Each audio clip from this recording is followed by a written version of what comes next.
hundreds of everyday household items are about to get more expensive. In a surprise move, President Donald Trump abruptly doubled tariffs on a wide range of imported metals, citing national security concerns. This decision sent shockwaves through global commodity markets. Copper prices briefly spiked on fears of shortages, then plunged as panic spread. The impact was immediate. Automakers warned that higher steel and aluminum costs would lead to more expensive cars.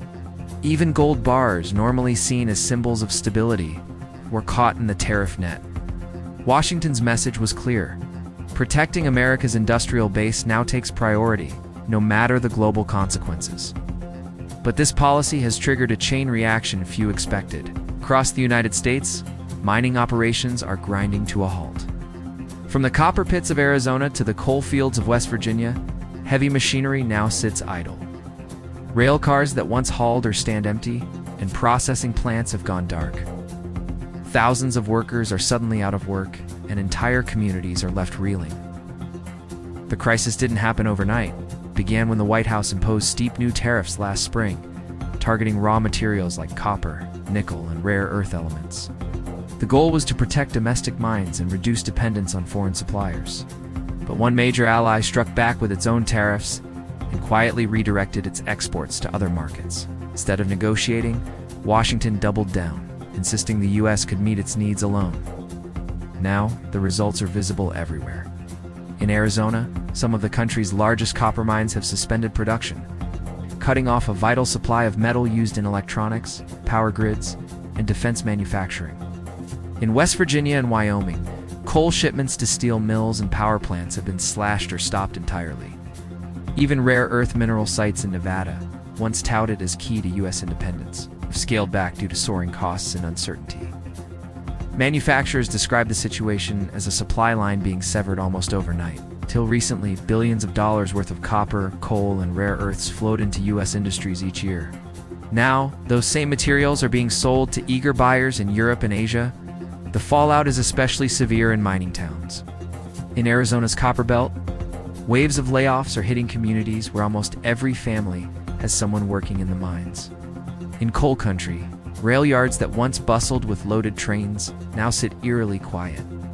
The economic shock spreads far beyond the mines. Truck drivers, contractors, and equipment suppliers are all losing work. Local businesses from diners to grocery stores are seeing fewer customers as paychecks vanish. Global markets are reacting too.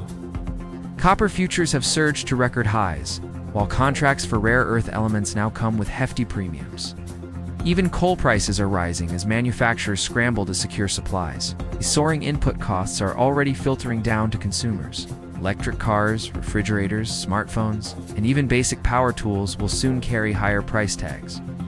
The National Association of Home Builders reports that surging metal prices have already added thousands to the cost of building a new home. Buyers will ultimately pay the price.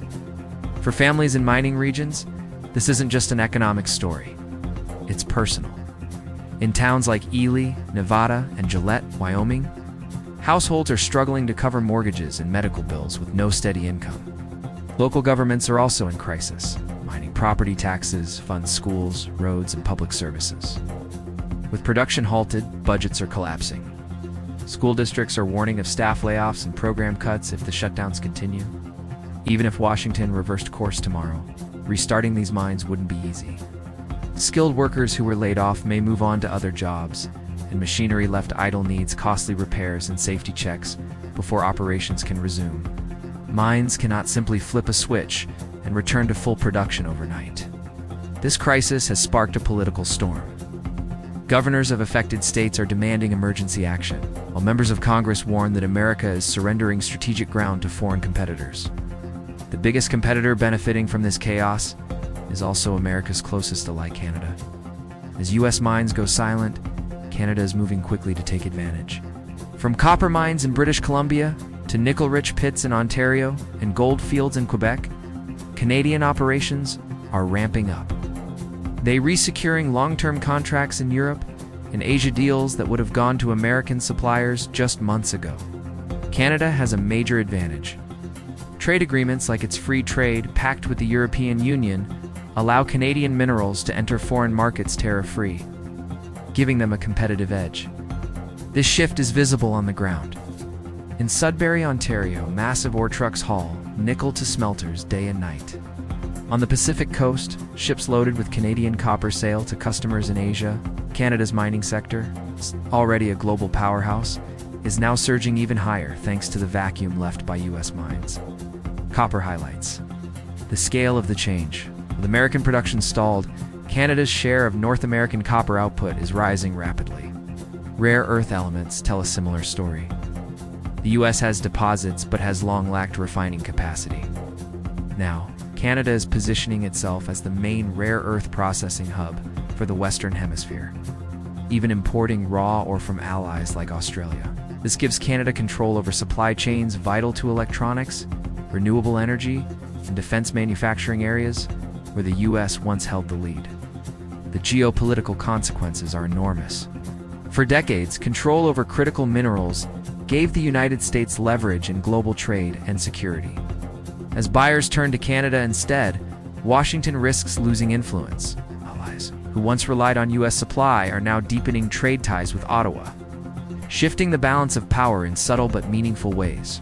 For the U.S., simply reopening mines won't be enough. It will take years of investment, regulatory reform, and diplomacy to rebuild trust and reclaim lost ground. Meanwhile, the global demand for these minerals is only rising.